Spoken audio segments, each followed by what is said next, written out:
1811 4000। यही consumer helpline. जागो ग्राहक जागो।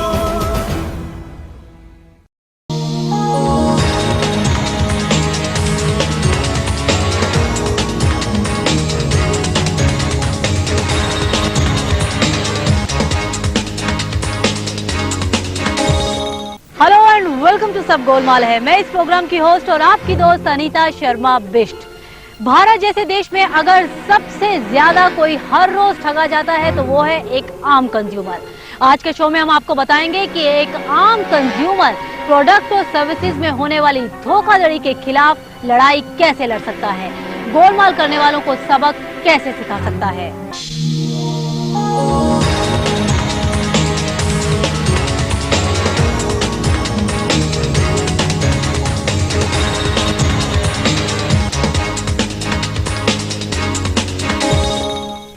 गोलमाल और धोखाधड़ी के इस दौर में ये बेहद जरूरी है कि एक कंज्यूमर ये जाने कि उसके हक क्या हैं। आज के शो में हम बात करेंगे उन सभी राइट्स की जिनका इस्तेमाल आप एक कंज्यूमर के तौर पर कर सकते हैं। आज हम आपको दिखाएंगे स्कूल के पिकनिक ट्रिप पर हुई बेटे की मौत, माँ बाप ने लड़ी इंसाफ के लिए लंबी लड़ाई, कंज्यूमर को परेशान करने वाले मोबाइल रिपेयरिंग सेंटर को मिला सबक, नेशनल कंज्यूमर फोरम के अध्यक्ष से जानेंगे कंज्यूमर्स राइट्स के मायने क्या हैं।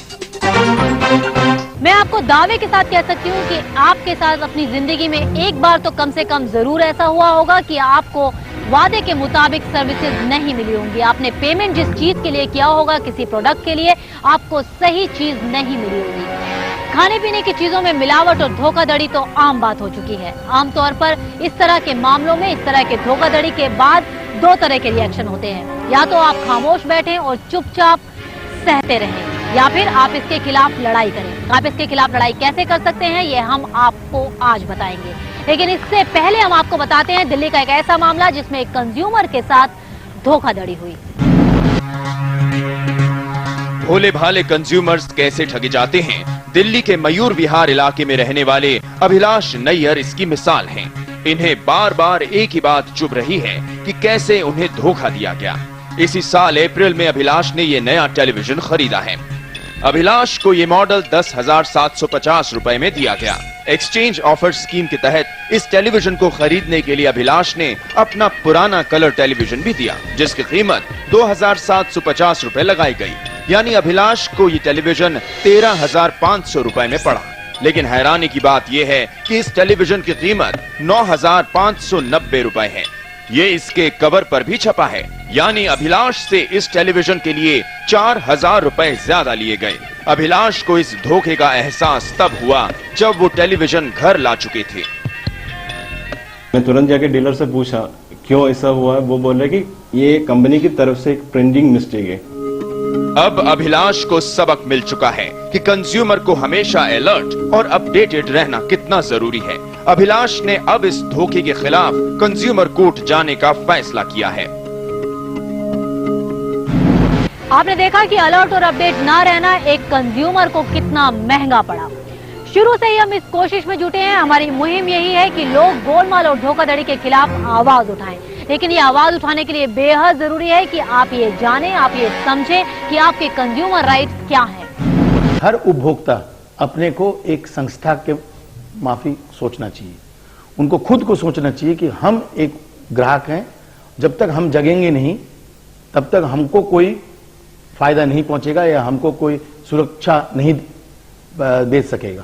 सो जो जागो ग्राहक जागो जो अभियान हम लोग चलाए हैं मल्टीमीडिया के माध्यम से, उसी में हम लोग बार बार ग्राहकों को कह रहे हैं कि आप सही मत, अब जग जाइए, अपने हक के लिए लड़िए। बात एकदम साफ है। आज के दौर में कंज्यूमर राइट्स एक ऐसा हथियार है जो आपकी सुरक्षा के लिए बेहद जरूरी है। आप इस हथियार का इस्तेमाल कैसे कर सकते हैं ये आपको बताएं। इससे पहले हम आपको ये बताते हैं कि कंज्यूमर राइट्स मूवमेंट की शुरुआत कब और कैसे हुई। पहली बार 15 मार्च 1962 को अमेरिका में कंज्यूमर राइट से रिलेटेड बिल मूव किया गया। भारत में इससे संबंधित कानून 1986 में बना, जिसमें कंज्यूमर्स की safety, information, choice, representation, redressal और कंज्यूमर एजुकेशन को शामिल किया गया। बाद में इसमें बॉयकॉट के अधिकार को भी शामिल किया गया। कंज्यूमर मामलों को निपटाने के लिए जिला, राज्य और राष्ट्रीय स्तर पर कोर्ट्स भी बनाए गए। 20 लाख रुपए तक के मामले डिस्ट्रिक्ट फोरम में, 20 लाख से ज्यादा और 1 करोड़ तक के मामले स्टेट फोरम में और 1 करोड़ से ज्यादा के मामले नेशनल फोरम। ज्यादा से ज्यादा लोग जो कि किसी तरह से पीड़ित हो, ठगी से या सेवा की कमी की वजह से या मेडिकल नेगलिजेंस की वजह से, वो ज्यादा से ज्यादा उभर कर शिकायत के रूप में आए, जिससे कि उनकी एम्पावरमेंट, एंटाइटलमेंट और उनको सहायता मिलेगी और अपने ऊपर भरोसा बढ़ेगा कि अगर आपकी 1 लाख से कम की किसी मामले में क्लेम हो तो बिना किसी पैसा दिए एक सादी कागज के ऊपर एप्लीकेशन के माध्यम से आप जिला फोरम को अप्रोच कर सकते हैं। हम आपको बता दें, अगर आप कंज्यूमर कोर्ट में कोई शिकायत करना चाहते हैं तो आपको चाहिए सिर्फ एक प्लेन पेपर और आपकी शिकायत की कॉपी। आप अपना मुकदमा खुद भी लड़ सकते हैं और खर्च आएगा सिर्फ नाम मात्र का। इस बारे में और ज्यादा जानकारी देंगे एक ब्रेक के बाद। बताएंगे मोबाइल रिपेयर नहीं होने से परेशान कंज्यूमर ने कैसे लिया अपना हक। ट्रैफिक जैम से होने वाली परेशानी के लिए भी आप मांग सकते हैं मुआवजा। वेलकम बैक, आप देख रहे हैं सब गोलमाल है और आज हम बात कर रहे हैं गोलमाल के खिलाफ आपका हथियार कंज्यूमर राइट्स के बारे में। मिसाल के तौर पर आप कोई प्रोडक्ट खरीदते हैं और उसे खराब होने की हालत में एक अप्रूव्ड रिपेयरिंग सेंटर में देते हैं, लेकिन रिपेयरिंग सेंटर वादे के मुताबिक आपको सेट आपका प्रोडक्ट ठीक करके नहीं देता है, उल्टे खराब करके देता है और अननेसेसरी डिले करता है। ऐसी हालत में आप क्या करेंगे? अगर आप ये जानना चाहते हैं तो हम आपको मिलवाते हैं दिल्ली की श्वेता सोनी से।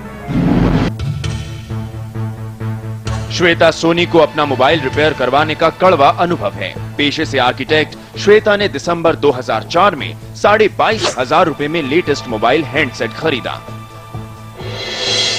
लेकिन साल भर बाद मोबाइल गिर जाने से उससे बातचीत करने में परेशानी होने लगी। श्वेता ने कंपनी के रिपेयरिंग सेंटर में मोबाइल ठीक करने के लिए दिया, लेकिन 1.5 महीने तक कंपनी के रिपेयरिंग सेंटर का चक्कर काटने और कंपनी की नई नई शर्तें मानने के बावजूद श्वेता को उसका मोबाइल नहीं मिला। उन्होंने ये बोला कि हमने आपके हैंडसेट को हाथ ही नहीं लगाया है। तो मैं कहा क्यों, एनी रीजंस?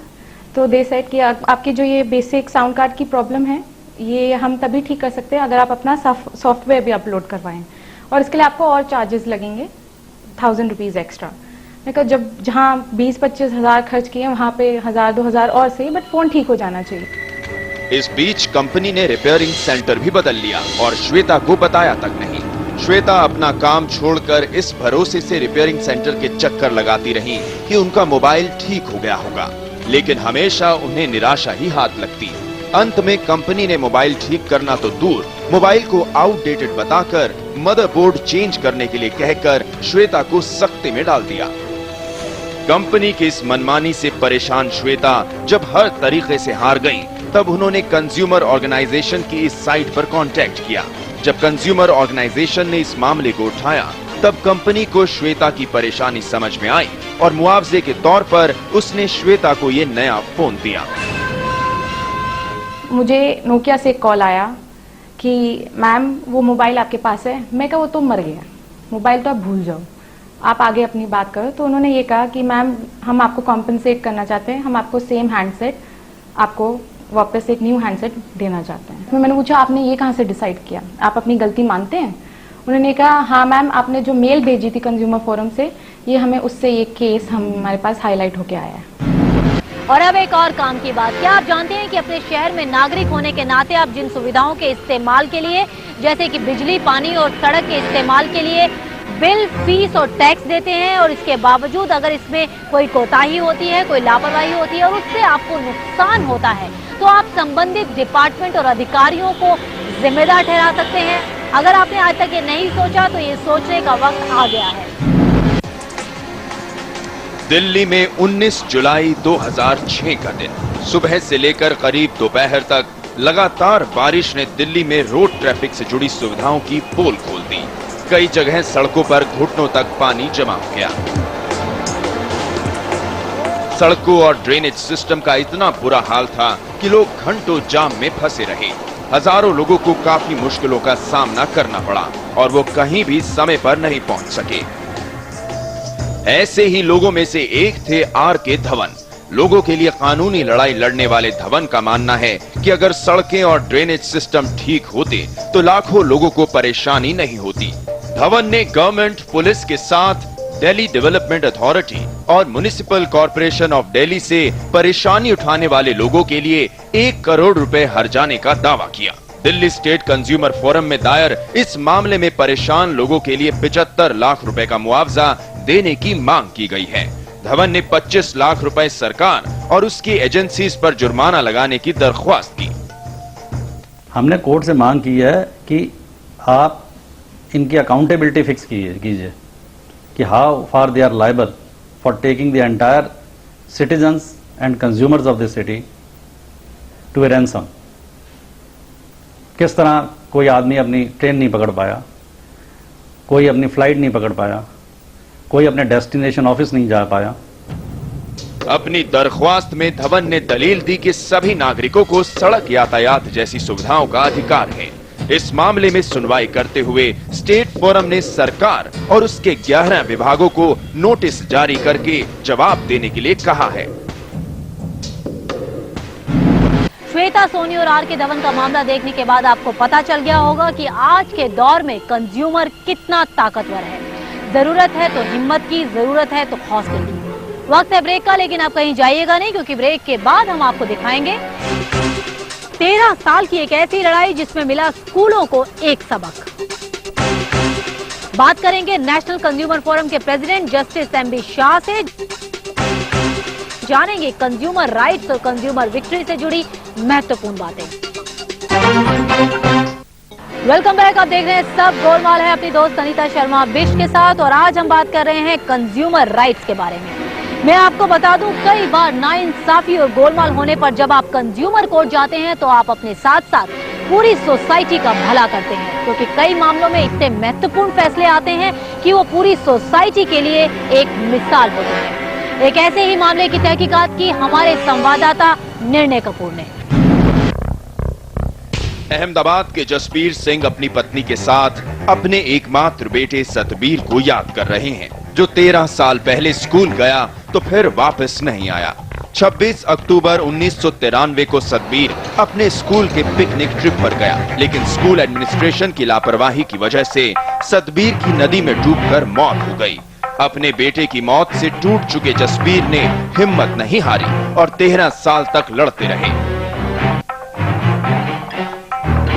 केस तो इसलिए किया था कि भाई स्कूल वालों को वो एक शिक्षा मिले कि अगर किसी के बच्चों को पिकनिक पे ले जाते हैं तो अपने बच्चों की तरह उसकी खबर रखें, ताकि मेरा तो गया किसी और का बच्चा जाएगा वो भी मुझे अच्छा नहीं लगेगा। 2002 में ही स्टेट कंज्यूमर फोरम ने इस मामले में स्कूल को दोषी मानते हुए 4 लाख का मुआवजा सतबीर के पेरेंट्स को देने का आदेश दिया। हम ये प्रूव करना चाहते थे कि school authority and the teachers वो अपनी जो ड्यूटी है they have failed in discharging their duties.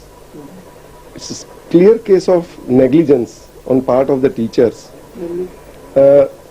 Teachers, those who have attended the picnic, they have not taken care of the students. Just establish one point that responsibility and serious students so far are they are under the care of the school is that of the school authority, whether they are in school or they are taking out further questions. Satbir तो इस दुनिया में नहीं रहा, लेकिन उसके माता पिता ने उसकी मौत को बेकार नहीं जाने दिया। उन्होंने 13 साल की लंबी लड़ाई लड़के स्कूल को उसकी जिम्मेदारी का एहसास करा दिया, जिससे सभी स्कूल सबक लेंगे। जसबीर सिंह ने ये केस लड़ा, 13 सालों तक लगातार वो इस केस को लड़ते रहे और आखिरकार जजमेंट उनके फेवर में आया। इसी स्टेट कमीशन ने नेल्सन स्कूल को उन्हें कंपनसेशन देने का आदेश दिया है। इसके साथ साथ जसबीर सिंह एक मिसाल प्रेजेंट करना चाहते थे स्कूलों के सामने भी, ताकि वो भी स्टूडेंट्स के प्रति, स्टूडेंट्स की सिक्योरिटी के प्रति जो उनकी रिस्पॉन्सिबिलिटी है उसको रियलाइज करें, और शायद इस काम में भी वो काफी हद तक कामयाब हुए हैं। कंज्यूमर कोर्ट अप्रोच करने का और यहाँ न्याय पाने का सही तरीका क्या है, इस बारे में ज्यादा जानकारी देने के लिए इस वक्त मेरे साथ हैं national consumers disputes redressal commission के president justice MB Shah. Sir, सबसे पहले तो ये बताएं कि क्या वाकई ही आज की डेट में कंज्यूमर अवेयर हो गया है और आपके पास केसेस आना बढ़ गए हैं? अभी आज की तारीख पे तो केसेस आना बहुत बढ़ गया है। सारे देश में कंज्यूमर अवेयरनेस है। कंज्यूमर अवेयरनेस होने से वजह से कभी कभी तो कंज्यूमर स्टेटमेंट कर देंगे टू द बिजनेसमैन कि if the goods are defective you have to take back, if you don't take it back we are going to approach the consumer forum. इस बोलने से businessmen they accept back the goods, and that's a good tradition, a good beginning. Apart from consumer awareness, there should be awareness on the part of the producers. There should be awareness of their duties on the part of the producers or the service providers, that if they produce hazardous goods which are harmful to the human being, then they have to stop it. और if they cannot stop it, is aggressive marketing should be stopped. आपने कहा कि producers और जो service providers हैं उनको भी aware होना जरूरी है। कंज्यूमर तो अवेयर हो चुका है, कैसे आएगी अवेयरनेस उनमें? क्या लगता है, आप क्या तरीका बताएंगे उसका? देखो, अभी तो गवर्नमेंट बहुत सी एडवर्टाइजमेंट देती है to make the consumer aware. वो एडवर्टाइजमेंट से भी consumer would take their cudgels with the producers. Take for illustration, which is a highly disputed question of Coca-Cola or Pepsi. Take it. Now, allegation is there are chemicals which are harmful to the or hazardous to the health. Now, under the Consumer Protection Act, इसका एक important object ये है कि consumer को जानकारी देनी चाहिए कि ये आर्टिकल में क्या क्या इंग्रेडिएंट्स है, किससे बनाया हुआ है। At least that part must be disclose कि इसमें केमिकल्स है तो कितने केमिकल्स है। फिर जो केमिकल्स जिसको खाना है वो खाए, दैट्स अ डिफरेंट थिंग, और सोसाइटी में control it's a different thing, but awareness to that effect must be there. Ornaments, jewellery है, उसकी एडवर्टीजमेंट डेली आती है गवर्नमेंट की। वो how it started, you may not be knowing it, it started because of the judgment of the national commission. National commission ने कहा कि hallmark marking must be there on the article golden jewellery, this contains ऐसे may be 90%, may be 80%, but it contents must be disclose. Now they are starting, now the government is also keen to see that hallmarking is there, maybe 23 carat whatever is there, but this is awareness, and that is success of the Consumer Protection Act and the Consumer Fora, I would say Consumer Fora. फिर भी वो लोग जो ये सोचते हैं कि consumer court में समय लगेगा, खर्चा आएगा, उनको आप क्या कहना चाहेंगे? कितना इजी है कंज्यूमर कोर्ट अप्रोच करना? सिविल कोर्ट में तो साल, 10 साल, 15 साल लग जाती है। सारे देश में ऐसा हुआ है। क्यों हुआ वो that we are not concern, but ऐसा हुआ है। तो as against this consumer forum में, डिस्ट्रिक्ट फोरम में आप जाओ तो जास्ते में जास्ती 1 साल में, 1.5 साल में केस को डिसाइड हो जाता है। You get result. District forum में, बाद में स्टेट कमीशन में, वो भी most of the state commissions are deciding the cases within reasonable time after service of notice within 6 months और 8 months। एक्सपेंडिचर की बात जो करे तो खर्च करना जरूरी नहीं है। Consumer can come, he can file application before us and we entertain such application. क्या बोलेंगे कंज्यूमर्स को कि परेशानी होती है तो कंपनी को अप्रोच करें, बार बार अप्रोच करें, चाहे प्रोडक्ट है चाहे सर्विसेज है, अगर उनको रिड्रेसल नहीं मिलता है तो क्या उनको कंज्यूमर कोर्ट का रास्ता अपनाना चाहिए? यस, कंज्यूमर कोर्ट का रास्ता अपनाना ही चाहिए। इफ द गुड्स आर से स्कूटर परचेज किया हुआ और विद इन द 1 month, एक ही मास में डिफेक्टिव लगे, जो पेट्रोल निकल जाते हैं, बार बार कुछ गियर रिपेयर करना पड़ता है. These are all defects. And वो सेटिस्फेक्शन जो नया स्कूटर लेने के जो सेटिस्फेक्शन है, वो सेटिस्फेक्शन उसको नहीं मिलेगा. उनके लिए तो replacement is the only alternative. There is a misconception. Consumer protection act is for a different purpose, for purpose of saying that consumer gets relief for the payment which he has made. Satisfaction, that is the main thing. मुझे उम्मीद है justice Shah ने जो उपयोगी जानकारी आपको दी है, आप उसका फायदा जरूर उठाएंगे. अब हम आपको बताते हैं कंज्यूमर राइट्स और कंज्यूमर विक्ट्री से जुड़ी कुछ खास बातें, कुछ अहम बातें जिनको जानकर आपकी आंखें खुल सकती हैं. किसी भी प्रोडक्ट और सर्विसेज में डेफिशिएंसी और चीटिंग होने पर मामले को कंज्यूमर कोर्ट ले जाया जा सकता है, जिसके बदले कंज्यूमर्स पैसे पे करते हैं. मामला चाहे किसी प्रोडक्ट का हो या उसके साथ मिलने वाले गिफ्ट आइटम में किए जाने वाले गोलमाल का हो, आप कोर्ट से इंसाफ ले सकते हैं. नुकसान चाहे ट्रेन और फ्लाइट लेट होने से हुआ हो या फिर फोन सर्विस प्रोवाइडर की वजह से कॉल करने या रिसीव करने में आने वाली परेशानी से हुआ हो, आप कंपनसेशन ले सकते हैं. अगर कोई फर्नीचर भी ये कहकर बेचा गया है कि उसमें दीमक नहीं लगेगा और इसके बाद भी इसमें दीमक लगता है, तो आप हर्जाना वसूलने के हकदार हैं. इतना ही नहीं, अगर आप अपने बच्चे की ट्यूशन की पढ़ाई से सेटिस्फाइड नहीं हैं, तो भी आप इसकी शिकायत कर सकते हैं. मुझे उम्मीद है कि आज का शो देखने के बाद आप एक अलर्ट और जागरूक नागरिक बनेंगे, अपने अधिकारों का इस्तेमाल करेंगे ताकि गोलमाल करने वाले भी आपसे और हमसे सबसे डरें. हमारा आज का शो आपको कैसा लगा? अगर आप इस बारे में कोई राय देना चाहें या ऐसे ही किसी गोलमाल को एक्सपोज करना चाहें, तो आप मुझे मेल कर सकते हैं इस पते पर, mail@indiatvnews.com. हमारा फोन नंबर है 0120-305-1010.